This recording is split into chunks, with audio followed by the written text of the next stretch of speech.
Good afternoon, everybody. Welcome to this webinar from Per Capita and its new Centre for Equitable Housing and Essential Media, where we will talk about the Australian Housing Monitor, which many of you may have seen was launched last week. It has been a real labour of love for my team, and certainly something that we have been working towards for a long time is a new centre that can really canvass all the issues around housing in Australia from an evidence-based background.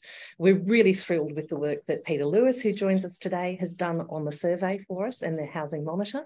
And we'll take you through some of that and how it works later on. And Matt Lloyd-Cape, who's the Director of the Centre for Equitable Housing, is our other speaker. I'm Emma Dawson. For those of you who don't know me, welcome to this webinar from Per Capita today.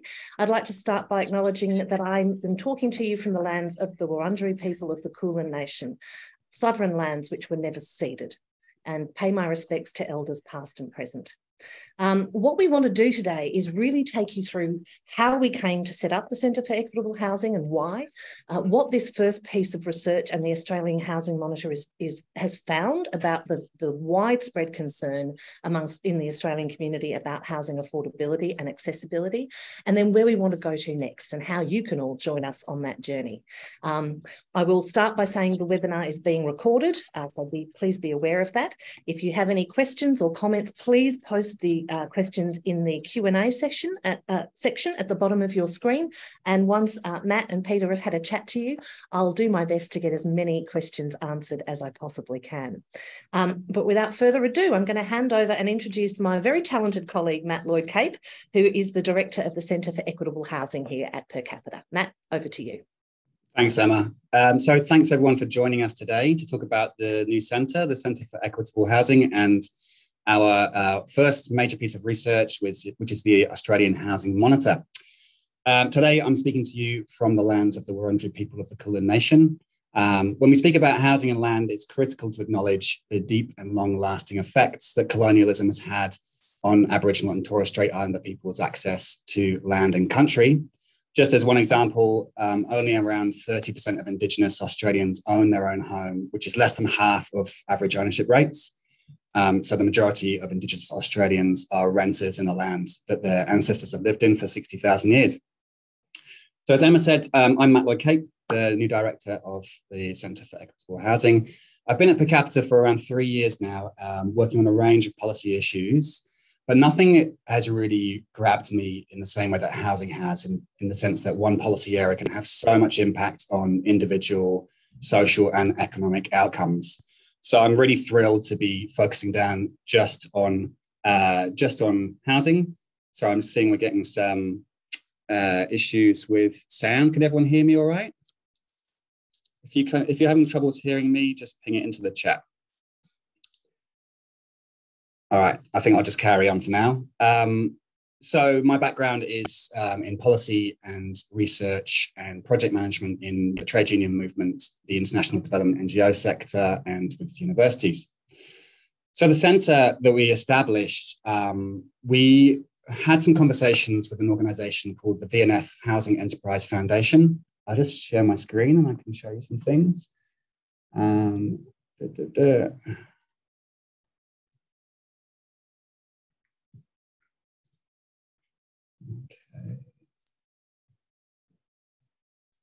There we go. So the centre was really set up when VNF Foundation and Per Capita were discussing some of the serious trends and issues facing the housing sector. And we came to the conclusion really that housing policies at the national, state and local level were really failing to provide people with reasonable pathways to affordable and appropriate housing. And indeed that a lot of housing policies were contributing to unaffordability and entrenching inequality within and between generations. We also felt that a lot of the public and media debate around housing affordability was pretty unproductive, and that it was based on sort of tropes and you versus me kind of arguments, and we felt that that could be improved. And actually, we felt that a lot of people had a more nuanced understanding of the housing debate than that, but that wasn't really playing out in the media so much. So our partnership really is based on a shared understanding that the status quo in housing policy will only lead to greater social division, increasing housing-induced poverty, economic inefficiencies, and ultimately a withering of the Australian dream of home ownership. So the Centre is going to provide research, policy, advice, and public engagement on housing affordability related issues. And we're going to be rolling out a series of papers examining the market from a range of angles and perspectives, from rental standards through to mortgage market regulation. But we also wanted to get under the hood a little bit in terms of understanding people's experiences and how they think about housing, and to explore where public appetite for change might actually lead us. So, as we're going to discuss later on, we think there's significant public appetite for more ambitious policy action. And we think that the Housing Monitor survey is really a foundation for how we're going to go about talking about housing policy reform in Australia. We intend to repeat the survey annually, pending funding. If anyone wants to throw in a few dollars, please feel free. Yeah, we're really pleased with what we've seen so far from the survey. When we worked with Essential Media, we worked through the questions, had a lot of feedback from them on how to shape the questions to really get answers that were really useful. And we've ended up with a very large data set. So there's around 160 data points for each of the 4,733 participants. So it's a huge data set, and we're still working our way through it. But yeah, I guess that leads us to the next sort of set of slides, which is Peter. Peter's going to talk us through some of the survey highlights that they've seen from Essential Media. Thank you. Hey, Matt, and hello, everyone. Oh, sorry, Emma, you introduced. Hey, I was just going to say over to you, Peter. Okay, I'm going to now try to share my screen with an even higher degree of difficulty because it involves a actual live website, because I wanted to show you guys what the monitor looks like. So you might need to unshare first, whoever's sharing it at the moment. Oh, yeah. Okay, and then let's see how this goes. Could be a bit of a journey, but we'll see how it goes, because my I'm up here in Sydney on Gadigal land, and things are not as connected as I was love. But we can see that, can we, everyone? So yeah. The first thing I'll say is what was great about this project, and a special shout out to the funders, was that rather than just doing a survey and delivering a spreadsheet to Matt's desk, which I'm sure Matt would have been happy with, we've actually been able to put all the findings public in a way that people can basically go and dig into the findings. We had a national sample of over 4,000 that allowed us to create really interesting segments and all those different data points. You can only do that with a big sample.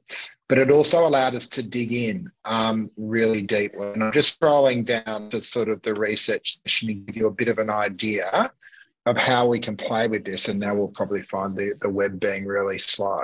But basically in each of these areas of insight, we can go in and dig down into a whole bunch of different questions. So for instance, Matt, if we want to know about what people think about paying rent, we can dig in here and we've got different ways of looking at it, comparing all renters in gender, gender within generations, metro, non-metro, rental providers, people born here, overseas. And sometimes the gold that you'll get out of data is not just the top line finding, but the difference. So potential buyers versus the average population will come and show you what people that are trying to get into the market think about, as opposed to all renters.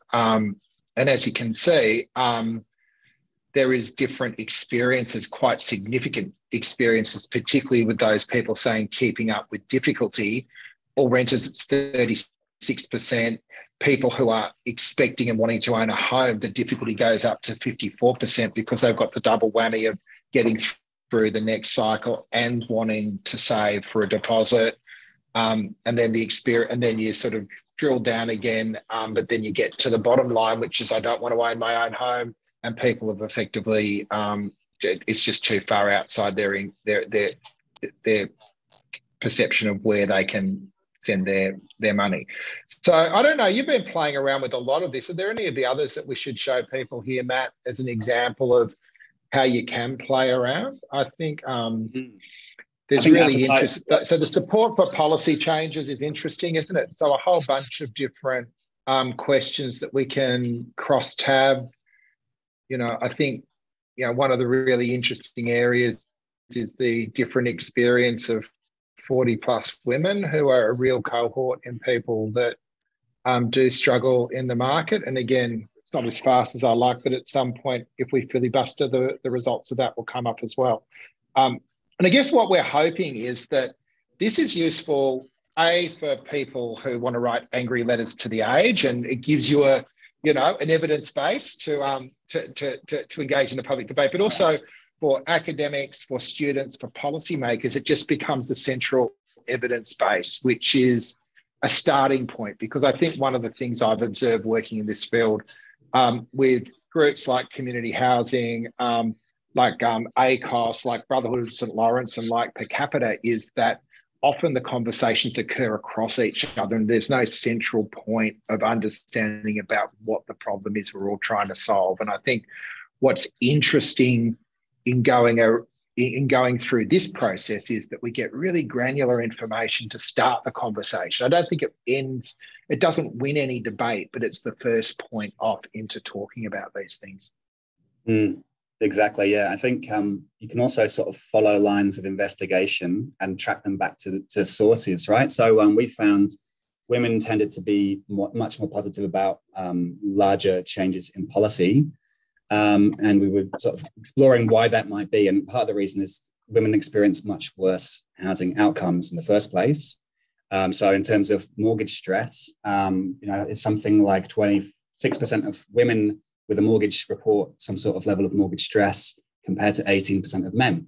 You think, okay, that's interesting. And then you can also train that back even further and say, well, why might that be? Well, we asked people, did you receive a gift or a loan from your family when you were buying a house? And when you look at the statistics there, women are far less likely to receive financial support from their family when buying a house. So there's stories in the data that you can really weave through. It's really rich, and I feel like we've barely scratched the surface of this in terms of... You could do a whole PhD on Bank of Mum and Dad off the basis of some of this source data, right? And the different experience, which is really about intergenerational wealth. Bank of Mum and Dad is basically intergenerational wealth. And those that don't have that access have a very, very different experience of the housing market. And even though we're seeing houses... Do you want to take this as we sort of scroll around? Say again, Peter? I said, is there anywhere else you want to take this now that I've got myself going on my little issues with Australia's housing system? So one of the things I'd like to dig into a little bit today, and to sort of return to first purpose, and don't stop sharing, Pete, I'll get to the point in a minute. We were funded very generously by the VNF Housing Enterprise Foundation to set up both the centre and to fund this particular Housing Monitor website. And one of the things that VNF and Per Capita feel really strongly about is that we shouldn't operate simply by talking to policymakers, by talking to public servants, but what we do is encourage a public conversation and a public narrative shift. And one of the things that has stopped meaningful reform in the housing space for a long time is this idea that it's too politically difficult to do. So it's that old John Howard saying of, I never met anyone who complained about their house prices, about the value of their house increasing. And so there's become a kind of political inertia that if you do tackle this, you're going to have a real electoral backlash. Now we're seeing that shift a little bit. You've seen the federal coalition in the last few days say, well, hang on, why aren't young people voting for us anymore? Maybe we need to do something about housing because suddenly it's politically valuable for them to do so. But what we've been able to do with this survey is actually uncover that sense in the community, what economists call the wealth effect of rising house prices, that it gives people a sense of being wealthier, that encourages consumer spending, is nowhere near as strong as Howard claimed, or even as it may have been 20 years ago. We don't know. Only 40% of homeowners in this survey... This is really interesting, Emma. Yeah. It is. And only 40% of homeowners in this survey said they felt rising house prices had benefited them personally. That's homeowners. That's not the general population. And only 29% believe that their future good economic fortunes are tied up with rising house prices. So whether Howard was right, either he was wrong or there's been a massive shift in the intervening 20 years, I think likely the latter, that as more and more people have been locked out of the housing market, that wealth effect has dissipated. And so the message here for the community, and it is, you know, we hear you, but for policymakers, it's actually, this is not the political barrier that you have pretended it has been for a long time. In fact, the opposite is now true. The Greens latched onto this quite a while ago. They picked up 3 seats in Brisbane at the last federal election because they identified that a high proportion of those inner city residents were renting and were being badly served, and they had a strong message on that.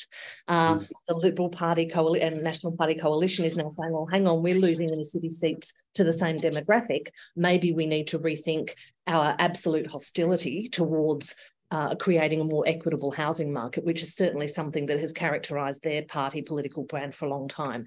And for the current government, for Labor, federally, and for all state governments, all of which is, except Tasmania, are now Labor, they need to recognise that this politically has advantages for them, but it's also the right thing to do, because what we're doing, what we've done by allowing housing to become such an inequitable feature or an inequitable asset class, and at the same time not supporting other forms of tenure, such as secure rentals and having tenants' rights, is create a very divided society. Now, that's showing up now at the polls, so they're finally paying attention to it, but it is a real systemic social and public policy issue. So it's the right thing to do to address it, but we're now at a moment where it may be the politically expedient thing to do. And as anyone who understands the nature of democratic politics knows, that's essential for achieving real change. Yeah, this is really interesting. That just dragged me into that chart as you were talking, Emma, and more people reject the idea that their financial security depends on house prices rising, and particularly boomers. I guess they've got other bits of finance, but I think it is counterintuitive. It is counterintuitive to what we've been told by the political class for 30 years, right? And I think what we're seeing is obviously younger people know that they're not going to get the same benefit as older generations, but even older people now are saying, well, actually, I may have benefited, but I'm now having to help my kids get into the housing market. So any benefit I had is being split amongst them. I'm having to dip into my super. There's a growing understanding that it has benefited a very few people at the top, and the rest of us are fighting for the loss. Yeah, that's it. And we found that when you break down even property investors. Yeah, even investors. Yeah. Property investors were fascinating. Sorry, we asked them. We asked property investors. We asked everyone. Do you think should we be concerned that negative gearing and capital gains tax discounts for property investing is going to cost 20 billion a year in a few years' time?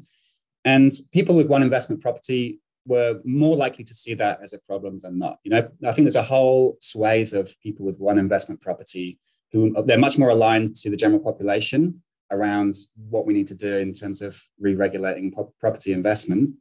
So it was really fascinating to see their responses. Even when you ask investors, would you be willing to see your investment property decline in value? Something like 35-40% of investors with one property said they'd be willing to see their investment property decline in value if it helped overall affordability, which I found fascinating. And even homeowners, owner-occupiers without investments, where the home is their only major investment, and the family home is very precious, almost half of homeowners with children said they'd be willing to see the value of their home decline. So the intergenerational concern is coming through and is growing quite strongly. Yeah, absolutely. And, maybe it's not a surprise, but lower income households were more likely to be willing to see their house drop in value than high income households to help overall housing affordability. There you go. One of the features that we built in as well was we had a couple of questions that related back to previous surveys, the 2017 ANU survey as well. And that showed some really interesting results. Maybe can I share my screen for a sec, please? Yeah, I'll stop. You jump into it, mate. Right. Just want to show these. While Matt's doing this, I'll just remind everyone that if you have a comment or a question or you'd like to participate in the conversation, please just post that in the Q&A, where I can see some people in our audience today that have some really expert views on this, so please don't hold back. One of the questions that was asked in 2017 by the ANU was, which of the following best describes how you feel about paying your rent or mortgage? Keeping up but struggling, keeping up but constantly struggling, or falling behind. And we found a really significant change in the intervening 5 years. So if you look at this chart now, you can see that the number of people falling behind in their rent or mortgage payments has basically doubled from about 2.2 to 4.1% of the sample. And there's a big increase in people constantly struggling. So that's a huge shift. It's overall about 5-6% of the sample, which would represent, if you extrapolate that out nationally, that's like 1.25 million Australians who have moved from generally keeping up but struggling from time to time to constantly struggling or falling behind. And then another question that was asked previously was, how concerned are you about being able to buy a house in your lifetime? So we're asking non-homeowners this. And in 2017, you can see the proportion of people that are very concerned. It's around 36% or so, and that's shot up to 48% of the population of non-homeowners. So really big concerns being expressed. And obviously that's mostly young people who are in that sample. Huge concern being expressed. And it'll be interesting to see, the part of this might be something to do with the time when we asked the question, which was December, when the rate rises were kicking in and rental increases were occurring. Whether that carries over to next year or how it changes next year, it's going to be really interesting to see. We had some questions on Twitter about some of the political implications. This is just one of the main graphs from the report that we did, which was asking people about different issues electorally. How important are these different issues in determining your vote at the next federal election? And you can see on the housing affordability, that third set of bars in, if you're asking young people, those dark coloured bars, it's the second most important issue after reducing the cost of living. And it drops off quite quickly. So people are much less concerned about housing affordability in the older generations, but it still comes out at second or third most important electoral issue, which I think it's quite an interesting one. I don't know if Peter, have you got any thoughts on what that means? Oh, look, I just think that of any political issue, housing has generational fault lines that it takes work to understand. So again, the benefit of this survey is the size of the sample means we get a meaningful, not just, normally we'll, with a sample of 1,000, try to break it down to under 35 to 55 and over 55. But of course, there are a lot of people. I'm over 55, I know, and there are a couple of other generations after me or before me that still fit into that bracket as well. So we've managed to break down, particularly interwar is different to baby boomers, as any baby boomer in this call will attest. Likewise, there is nuance between Generation X and Generation Y, and we've been able to pick that up in a way that you don't get with a small sample. So, and I think, if you don't do that in housing, you just miss a lot of the song lines that are riding through the debate. Because, on one level, you've got an economic security debate. Another, you've got cost of living. I do think cost of living can merge a bit into housing. Like they're not discrete. They drive each other. And then you've also sort of got that whole sense of where people are going to live and where they can live, which leads to how far they're travelling for paid employment and a whole lot of other infrastructure issues. So it's I think the biggest day. I'm very proud of this survey, but it is not just a housing monitor. It is kind of like it's broader than that because it's part of the underlying social infrastructure that a whole lot of other issues base off. Yeah. Can I ask you guys? We've focused a lot on housing affordability for home buyers, and certainly one of the key findings was that of those people who don't already own a home, around 85% hope to, but only around 1 in 4 think they'll be able to.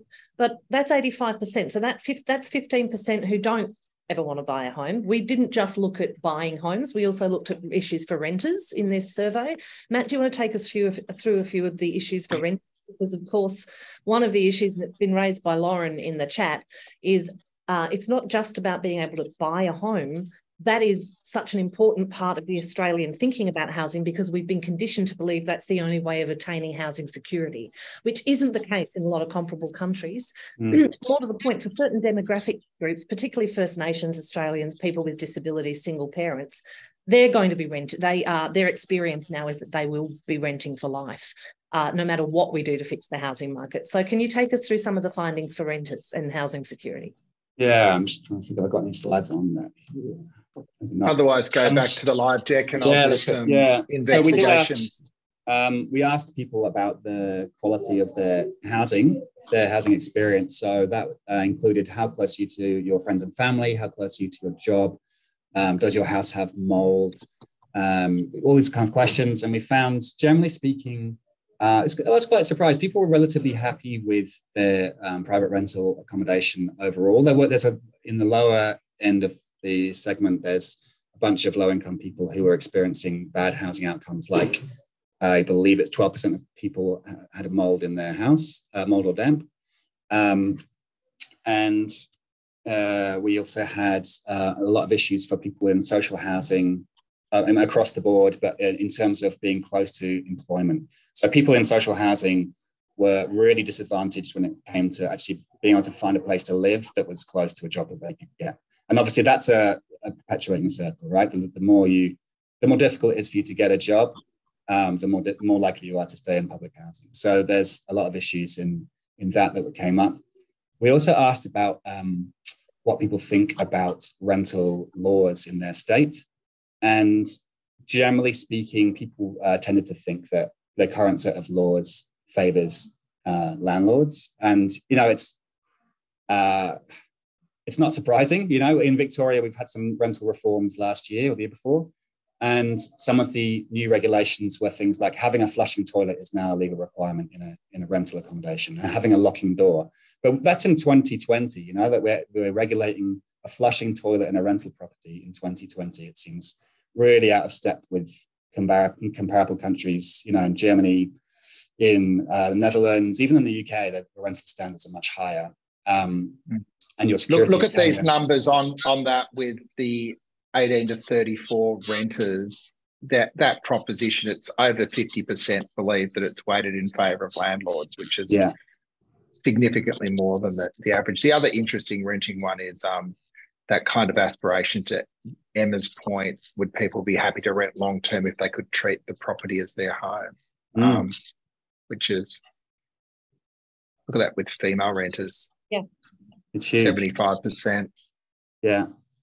And, this idea that we might have more institutional investors in the rental market in the near future, offering, for institutional investors, they're not looking to capitalize on their investment after 2, 3, 4 years. They're looking at 10 years plus. So the idea that we might be, it's still very much in the maybe category, but on the brink of having much longer tenancies as a real substantial option in Australia is really exciting, I think. And if I can just make a point there too, one of the interesting findings for me was, because we broke down renters, of course, by tenure type. So renters in the private system felt much less secure in their home, that they would not, necessarily have a long-term place to live, but they felt their homes were higher quality and they were able to get better responses from their private landlords to fix problems. The public housing system, and this shows the neglect of public housing over the last 30 years, tenants there felt much more secure, that they would have a home and they wouldn't be evicted. But they were much more likely to report poor response from their community or government landlords to problems and lower quality housing. And that's really evidence of the fact that not only have we not built enough public housing or social housing in the last 30 years, but we have neglected to maintain it. And so one of the things, and this is why, without getting into specific policies too much that are on the table at the moment, what the Housing Australia Future Fund that's before the Parliament at the moment would do would be create a guaranteed pool of money that was required to be spent on social housing, regardless of who's in government. So we've seen conservative governments over the last 30 years spend almost nothing on the maintenance. The federal government provide almost nothing to states for maintaining that public housing stock. So while I agree with some critics that the future fund itself isn't going to be nearly enough to meet the shortfall that we have now in the social housing sector. What it would do is quarantine some income that would be required by law to be spent on social housing, no matter who's in power. And that's very different than having a direct budget appropriation, which is entirely the purview of the current government. Any future Conservative government would have to undo that legislation to remove the future fund. So that's where I see that future fund playing a good role, is having that guaranteed money that could be there to maintain and improve housing stock over time. Yeah. Any other issues the two of you want to really highlight before I move to some comments and questions from our audience? Just that I'd encourage people that want to get a pulse to play, like, as they can probably see as the discussion's going, because I haven't been through every slide so far, and there is just so much there and quite a rich pool of data, and Per Capita's put that out as a public resource, so we'd love to see it being used, right, Matt? Yeah. Absolutely, yeah. I think that's a great thing that we've got from our donors, which is they're willing to have this not be sort of caged off from the public, but if there are researchers out there that want to have a play with the raw data, they can. There are people that are a bit less specialist and want to have a play with the website.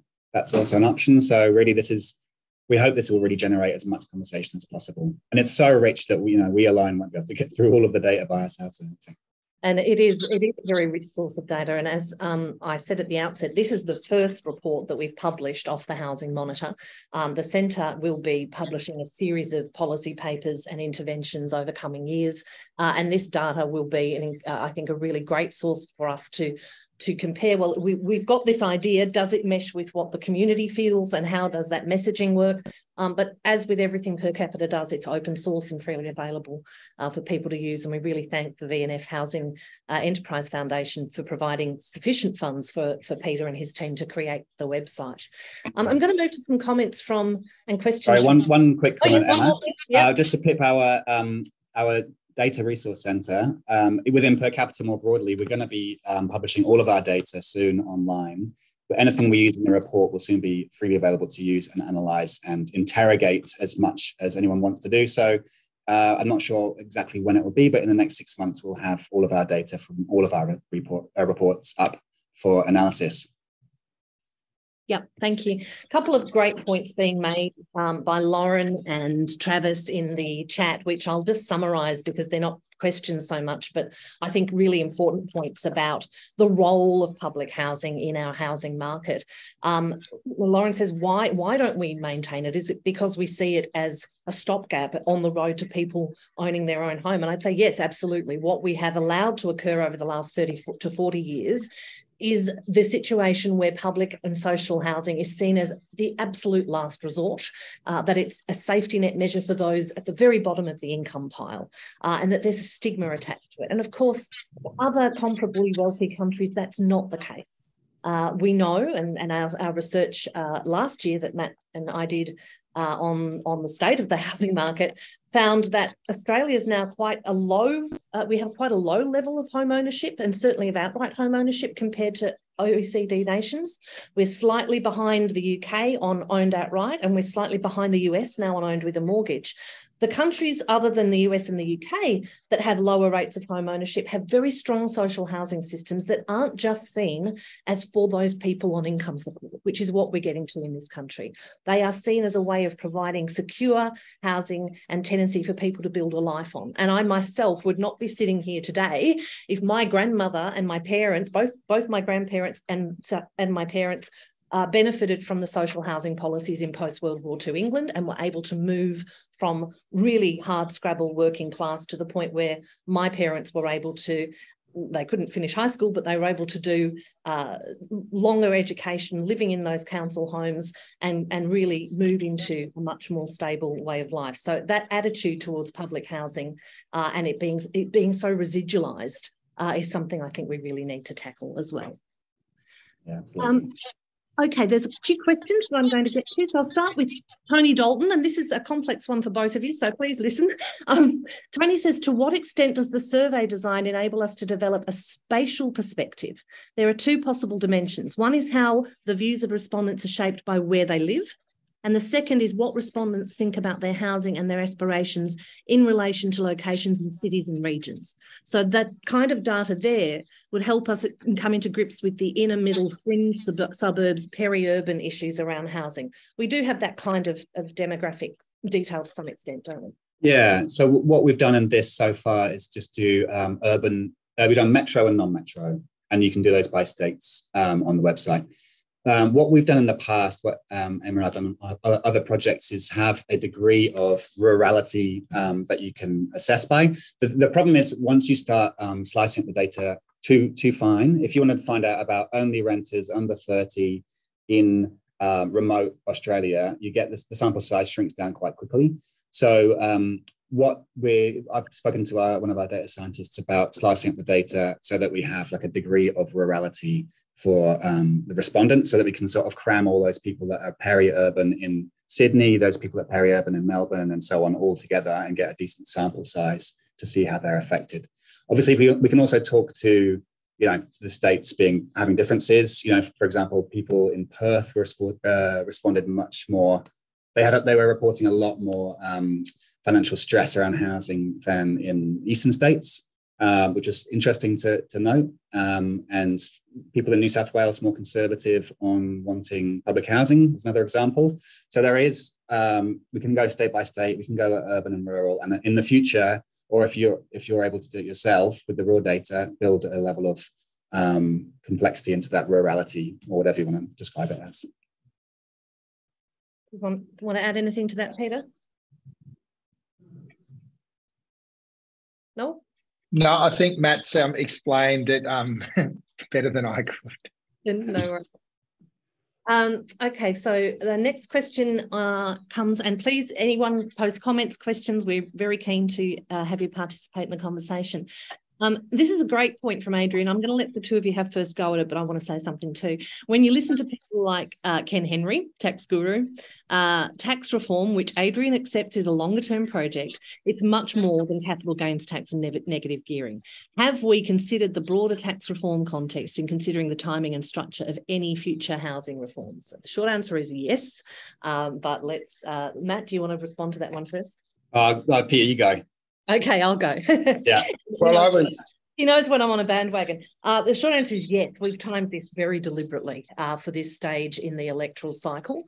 I think what we've seen emerge over the last 12 months is there's a great deal of caution in the federal government, given the experience they think they had in 2019, where there's been this widespread belief that they were punished at the ballot box for proposing genuine tax reform. There are differing views on how right that analysis is, and I tend to think it's overstated.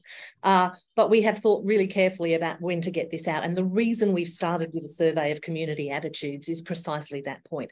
We want to foster a national conversation about the tax and transfer system. It is not fit for purpose. We know the crossbench is concerned about this. Allegra Spender had a roundtable on tax reform last week, rather heavily skewed towards widening the DST, in my view, but all issues were on the table. I think the Treasurer and Prime Minister and the federal government are cautious.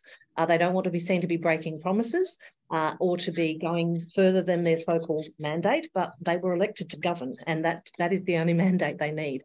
My personal view is that this is a conversation that's going to go ahead over the next 2 to 3 years, and we need to build the public case and the community support that gives our political leaders the courage to act and do what is absolutely necessary and long overdue to restore equity and sustainability to our taxation system. We tax far too heavily the income from working people, particularly people at the lower end of the income scale. We have far too many disincentives and interactions in our transfer system so that people on welfare lose more of every dollar they earn when they start working than do those on the highest income tax brackets. We have huge disincentives with the interplay between marginal to effective marginal tax rates and childcare costs for women and housing costs. And so across the board, there is a need to grapple meaningfully with holistic tax reform. We will not be using our Centre for Equitable Housing to say just fix housing taxes. And to answer a question posted earlier, yes, this is, we look at all sides, supply and demand. There are planning issues at play. I'll get Matt to talk about that in a moment. But certainly in terms of the broader conversation about tax reform, this intervention has been timed precisely to try to feed into that conversation. But Emma, can I just also go back to sharing my screen? I'm hoping, is that the right one? I might have stuffed it up. But there we go. We need to know where we're starting as well, where the tax issues have the lowest support. Like, it's not just good ideas. So if you look at these policy responses, and people, again, are free to go and dig deeper, but increased supply of public housing, it's at 72%. If you go strongly support, somewhat support, but only 36 even on that one would die in a ditch. Rent caps are high. Commonwealth rent assistance are high. Some of the stuff that you guys probably hate, like first homer grants, are high, but right down the bottom of the ideas is remove tax incentives like negative gearing and this quite ingenious formulation. Matt, I don't know if this was your work, but obviously we would need to do a fair bit of communication work to land it, which is when a price increases without the owner doing any renos, a tax should be imposed, which can go towards paying for more affordable housing, which I would strongly support, but not many other people do at the moment. And I wonder to the extent of which the tax word, I'm not saying we've lost these debates, although we definitely didn't win them in 2019, Emma, but it's good to have this as an anchor point to say this is hard. It's not like just, we can just go and talk to the Treasurer and say, you need to get rid of negative gearing, because he gets this same polling and he's going, well, who's going to be in my corner? And 20% of people isn't enough. No. And I think interestingly, with that question on tax concessions, it received minority support. It was only around 46% thought that was a good solution. But that went up by 10 points when you tied it to the revenue. Yeah. To renters, look at this. It goes from 46 to 55. If you're a but if you formulate the question differently as well. So we asked it in two different ways. So the first one is, should we remove tax incentives like negative gearing, which got 46% or whatever? And we also asked, it's not in your table there, but governments should remove tax deductions for housing investors and use the money to build public and community housing. And that shoots up to like 56, 57% approval. Which is framing. That's so when clever. You frame the question in the broader fairness and equity and say, look, this isn't just a tax grab as it's painted by the opposition, but actually we're raising revenue to provide housing for those in need. It goes up by more than 10 points support for those concessions being removed. So it's exactly to your point, Peter. It's to go to the question posed earlier, and I've lost it, but I do remember it, and I'm sorry, I can't remember your name. It was about one of the issues here is to do with planning and supply, and one of the problems we have is in the planning system. And that, of course, our monitor doesn't just look at federal government policies. Rent caps are a state policy. Planning issues are a state policy. What were some of our findings on the supply side, Matt? Because we're not, one of the things we want to do with this is stop the argument that, it's all supply or it's all demand. No, it's a wicked problem, and there are problems on both sides. Yeah, so people want more houses to be built, but people don't necessarily want them built near them. So we asked, would you support more homes being built in your local area, even if that meant more units or subdivision on the street where you currently live? And that got a 45-ish% approval rate. So there is an issue there where, people, they want to see more housing constructed. They know that's a problem, but they're less inclined to have it built near them. So that's a bit of an issue. What else did we ask on this one? Most people are in favour of relaxing planning laws, but then if you tie that to the question that I just mentioned, then it decreases. So there is a tension there between wanting more houses, wanting more construction, thinking that there is too much complexity in the planning system, but not necessarily wanting it on your street. So that's and that's an age-old issue, right? This is the age-old NIMBY issue, right? And even some of the most progressive voters in the country, and we found that, certainly between, I think the Greens voters were at 82% concerned, Labor voters at 80% concerned. but some of the social housing proposals that have been put forward in some of our most progressive electorates get knocked back on local grounds. So people say federally they want it to happen, but they don't want it to happen near them. This goes to a really good point from Mary in the chat. Do we have a view on the lack of appropriate and accessible housing for older women aged 45 to 65? I'm going to take this one again, guys. You'll be shocked to hear. Yes, Mary, we do. And this is part of the problem. And I've done a lot of work myself in this space. And Lucy Tonkin, who's the Andrew Harrington Fellow at the Centre for Equitable Housing, is currently working on a report from this survey data that specifically looks at the gendered nature of housing. The problem for many older women, and particularly single older women and those who are looking to right size rather than downsize when their children move out or after a divorce or a bereavement, is the lack of appropriate accommodation in their local community. So again, this is something that the political class tells us people are very attached to the family home. Our research, not just from this survey, but from previous work, shows no, they're not necessarily attached to the 4-bedroom home, they're attached to the community they're in. And there simply isn't enough appropriate housing, single level, 2-bedroom units with a small garden, and that is in those communities. We are allowing those developments to be driven by developers who take a block of land and they put 2 or 3 double-storey townhouses where all the bedrooms are upstairs because they're trying to attract the highest value from families who will pay more. If we had a genuine community needs-driven planning system, we would be building a lot more accessible, single-level, smaller units that have built-in accessibility needs so that people can age in place as there's mobility declines and that they're in their local community. So yeah, there's some interesting things here around this question around secure housing as a public health issue too, Matt, and particularly the standout women 40 plus renters. Yeah, absolutely. Nearly everyone agrees. We did not get I very rarely run a survey on which I do not get anything on the disagree chart, but single women over 40 renters, there is not a single person that somewhat disagrees or strongly disagrees with the health impacts of secure and affordable housing. The only other one I've got is I can't find any Labor voters that strongly disapprove of Anthony Albanese at the moment, but I'm sure that will change. It's currently a 0, but this one is another 0. Strongly. Yeah, and we saw that reflected throughout the survey in like the whole life course of women. So we noticed that we asked people, how likely is it? Oh, sorry. We asked people, did you have to move? Did you have to put off moving out of home or leaving a partner because of the high cost of housing? And it was around 20% of women said yes, but it was particularly clustered around women in that home setting, like home building age, from 20 to 40 or so. There's a very big spike of women in that age group saying that they had put off leaving a partner because of the high cost of moving out. And that's often the time when women are out of the workforce. They haven't got their super built up. They maybe haven't got financial support for building a house, for buying a house from their parents. All these things sort of feed in to this structural disadvantage. And then obviously as these women age and become these women at aged 40 plus, clearly they have a very different experience of housing than men do.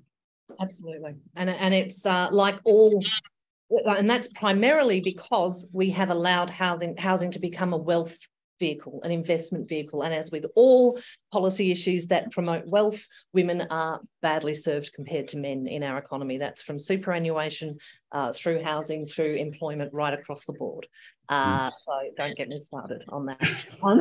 There is a question, I think, a good one, and this is perhaps one for me or Peter or both, from Travis Gilbert, who says, do we see merit or value in an on-budget measure that would fund refurbishment, rebuilding, I'm going to take my glasses off, sorry, retrofitting for ageing in place, repairs following damage, or real estate spot purchases in this budget cycle for social housing providers, so Labor might get a shot at providing housing relief and outcomes now while there's a cost of living spiral?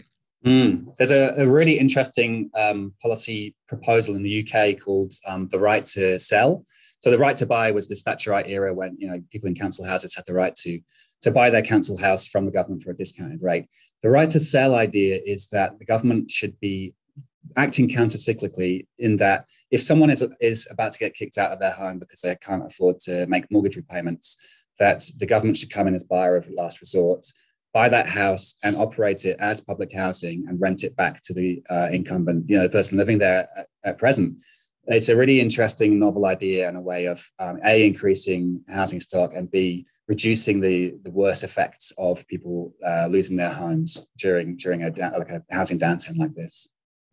That said, I can't see it happening in this budget cycle. And I think part of the project that you guys are embarking on is to build the momentum, which starts with insight, great policy, but then also driving that conversation. These things don't happen in 2 months. I suspect the budget horse has bolted for this one anyway. I don't think there's many shekels. There's no one saying, oh, can you give me a good idea for $500 million? I don't think there's anything happening there. Right? It's the 5th of April today. The budget's less than 5 weeks away. It's locked down. So no, I don't see it happening in this budget either, Travis, but I do agree. I know the biggest frustration of housing advocates, most housing advocates want the Housing Australia Future Fund to pass, but the frustration is that it's an off-budget measure. So the government seems determined not to actually spend real money now on housing because of the political environment and because of the, I think, political fear of being whacked with that. But what we're seeing is a huge groundswell of support for that over time, and that's what we're trying to build with this now. I do, though, there's been a lot of criticism of the HAF and of it being an accounting trick, as the opposition calls it, or a complete failure to actually spend real money, as the Greens call it.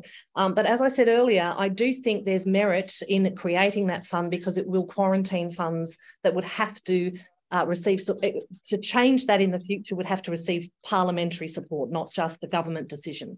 So that's why I like it.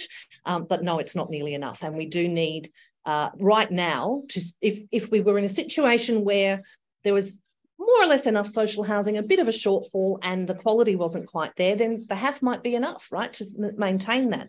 But we're massively behind. We need something like 30,000 units a year every year for the next decade just to make a reasonable dent. So we are hopeful that in the future, both state and federal governments can be persuaded to spend more on social housing and particularly on public housing, as well as we're proposing.